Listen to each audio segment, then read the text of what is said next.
After the Second World War, there was an uprising by the Kikuyu people who wanted their land back. The Kikuyu were herded into concentration camps and fortified villages, almost the entire population of over 1 million people. People were systematically tortured to death. They invented a new kind of pliers whose purpose was first to crush men's testicles and then to cut them off. They raped women with bayonets. They raped men. Similarly, a favoured technique was to ram sand up the rectum with a stick. Sometimes they were rolled up in barbed wire and kicked around the compound until they bled to death. Some of the British soldiers boasted about this. This is within living memory. The Colonial Secretary lied about it. The papers documenting it were burnt.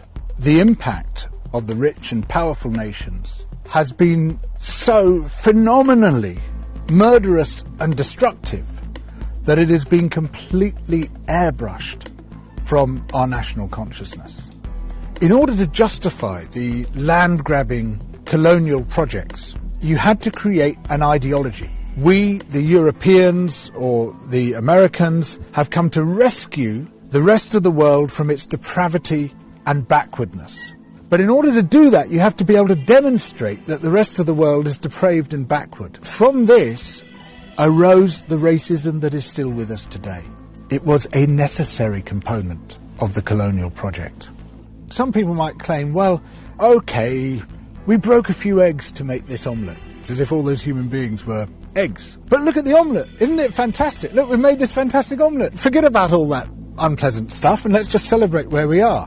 Where we are is a continuation of the project. We commodified people's land and people's labour and turned it into our property. We're also destroying the rest of the living world alongside it. We don't have to be like this. We are the same human beings as anybody else. We're all part of the same big human family. We just have to recognise that, accept that. And of course, within Western countries, there are plenty of brilliant people resisting colonisation, both internal colonisation within our own countries and external colonisation of other people's countries.